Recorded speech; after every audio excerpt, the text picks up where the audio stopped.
It's time for Outfield Tiers. Up next on Fantasy Baseball Today in 5.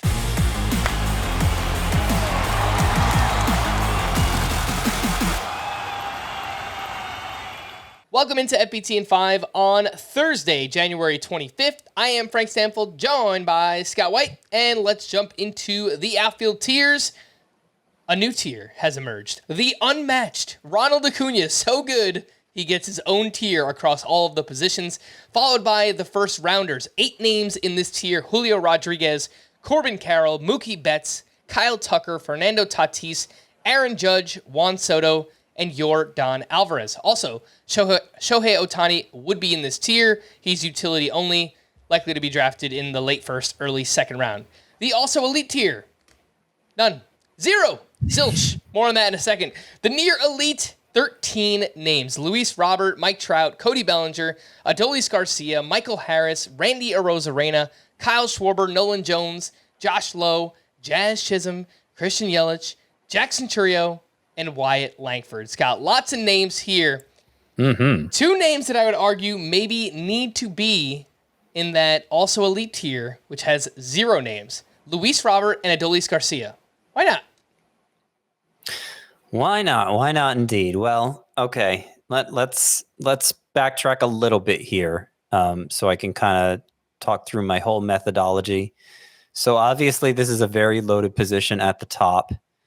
I see 9 players who could theoretically be drafted in the first round. 9 of the first 12 picks there could be outfielders, and that's great. Given that there's a completely absent tier right after that, the also elite tier does not exist in the outfield, I think that puts all the more pressure on you to spend your first round pick on an outfielder. Make sure you get off to a nice start at what is the weakest offensive position.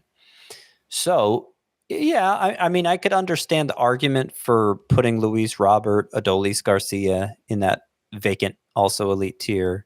I could understand putting Michael Harris there. I could understand putting Mike Trout there, even in a points league especially. Reason I don't is because all of them have major downside concerns.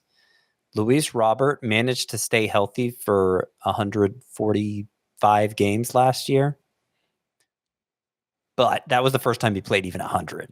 So we got our best case scenario from Luis Robert last year, and it was good enough to make him a top 25 player in fantasy.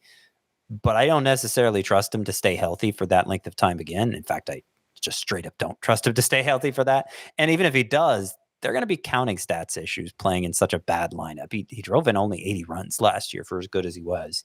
And you need a lot of counting stats with your early round picks. So I think if you chop off 20 to 30 games for him next year, I think Luis Robert, his most likely outcome is not going to be so different from a Josh Lowe, for instance. And so that's why I put them in the same tier. Sticking with that near elite tier, the back of that features 2 names that have not had a single plate appearance in the majors, Scott: Jackson Chourio and Wyatt Langford. What gives you the confidence to get them also in this near elite tier? A lot of these names, these other names are going inside the top 75, top 80 picks. I think their upside is spectacular. And I think that the chances of them making the major league roster are better than not, especially in Jackson Chourio's case. They've kind of the Brewers have kind of left a spot open for him. They signed him to an 8-year deal this offseason, so there are no service time manipulation considerations there. And I think the potential fantasy impact could be this big, if not bigger.